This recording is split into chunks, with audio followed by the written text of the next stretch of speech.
Check out these strange and weird food recipes from around the world. Keep on. Especially, which is a rare treat, which will be a rare treat. Frogs in France.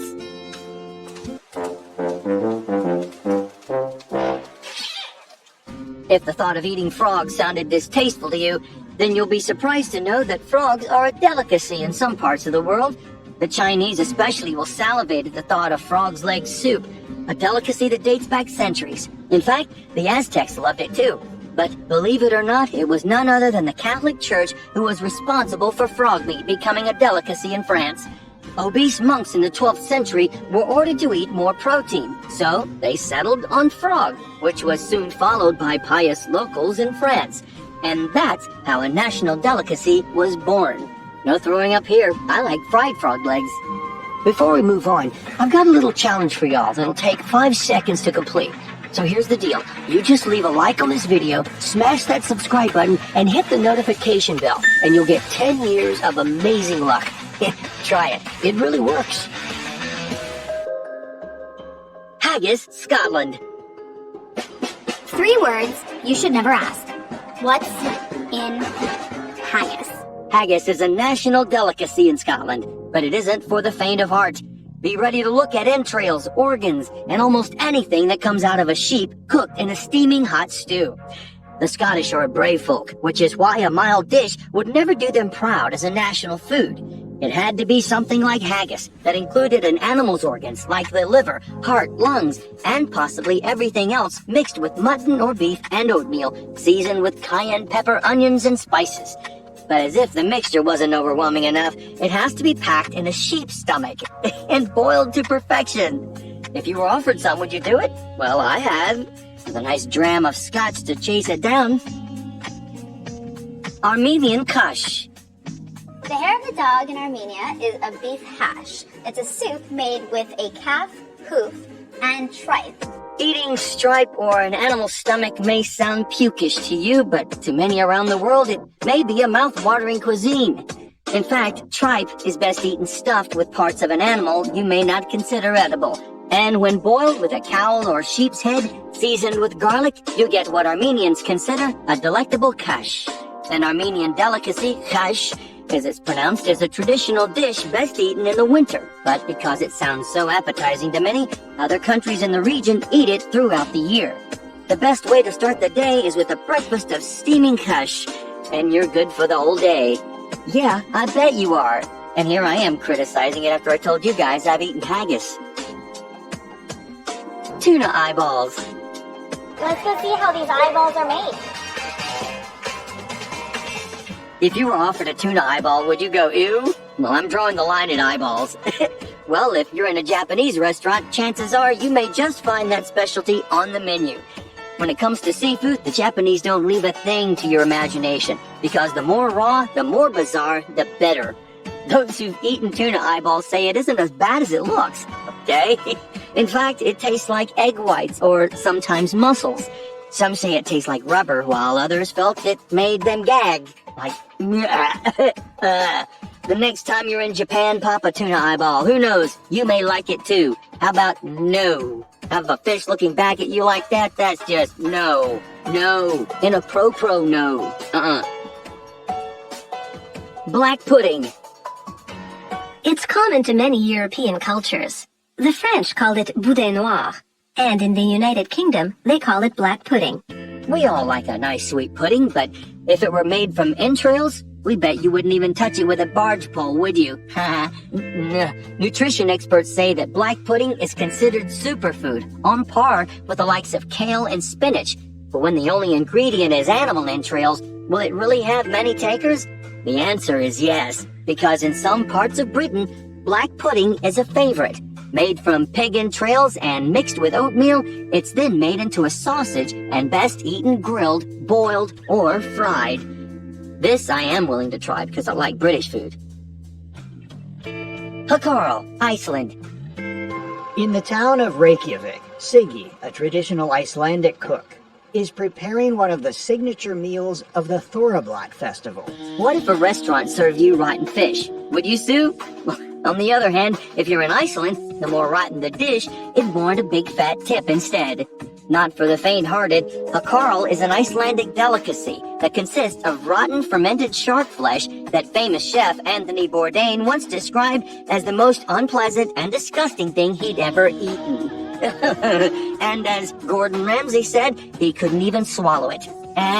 For Icelanders, though, hakarl is a part of tradition and culture.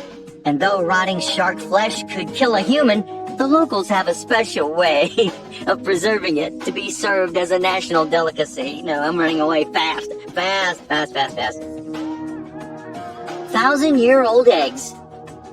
Ooh, uh-oh. I don't know if this one's done. It looks a little gooey. Eggs are common fare across the world. But what if it concerns an egg 1,000 years old? Then that is truly something to behold. Not literally 1,000 years old, though. The Chinese delicacy called pai dan is a much sought-after dish worldwide, known by several names such as century eggs, millennium eggs, or even black eggs. Pai dan consists of a single duck or quail egg that's been preserved in a cured mixture of ash, rice hull, salt, clay, and quicklime. The preservation period can be anything from weeks to several months, which is why it's called a 1,000-year egg. With yolks turned gray or green, they cost a tidy sum of money. It's not just the greenness of it, or it's the slimy yolk and probably the smell like the hakarl. Oh my god. Wasp crackers. Many young people may have left this remote village of Omachi in central Japan, but the village's traditional wasp hunters are still alive and kicking. Asians eat just about anything that walks, crawls, slithers, or swims, and even wasps are no exception. Digger wasps are much sought after by Japanese forest dwellers that use them as the main ingredient in baking crackers. Wasp crackers, or jabachi senbei, as it is known, is a biscuit that's filled with a mince of wasp. According to many, that has a sweet and savory flavor. To bake the delicacy, hundreds of wasps are boiled and dried. They are then combined with rice and baked as a tempting cracker. Tempting? Okay, trying one takes courage, but you just might feel the taste of a leg or wing in your mouth if they haven't minced it correctly. Oh. Fried tarantula. Oh my god, I'm trying, I'm too scared to, it's not moving right now. What if your house was infested with lizards or spiders? You'd call an exterminator, wouldn't you? In Cambodia, they have a much cheaper way of dealing with an infestation. They simply eat them. Yes, there are so many spiders, tarantulas, especially in the city of Secuan, Cambodia. The people just eat them to reduce their population. Since 1970, locals of Secuan have been eating away spiders by breading and deep frying them in hopes of reducing the infestation. But what's scary is while the cooked spiders are served with rice, you can't bite into the abdomen unless you want your mouth full of spiders' intestines and spider poo. Oh, I said poo. Shiokara, Japan. Imagine animal viscera served on a plate.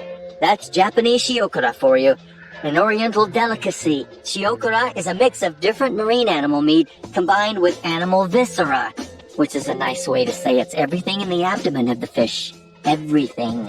Ground into a paste and mixed with malt rice and seasoned with a heavy helping of salt. To make it look nice and attractive, shiokara is packed into small gold boxes. The best way to eat shiokara is a plate of it washed down with a shot of your favorite whiskey. Sounds like the Japanese version of haggis. Maybe I'll try it. I don't know. If the whiskey's good. Witchetty grub, Australia. What you do, you snap it in half and... Yeah. Then and there is a witchetty grub. We'll see if we can get him out. Asians aren't the only ones with bizarre eating habits. You'll be surprised that the Aussies down under love eating some offhand stuff too. Take the witchetty grub, for instance. Or by another name would be bush tucker. The thought of eating a worm may seem squeamish to you and me, but for Australians, it's quite a delicacy that tastes best when barbecued.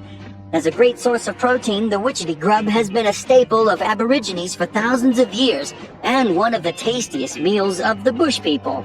The grub itself is the larvae stage, or the coated wood moth, and many swear it tastes like chicken in peanut sauce. Escamole, Mexico.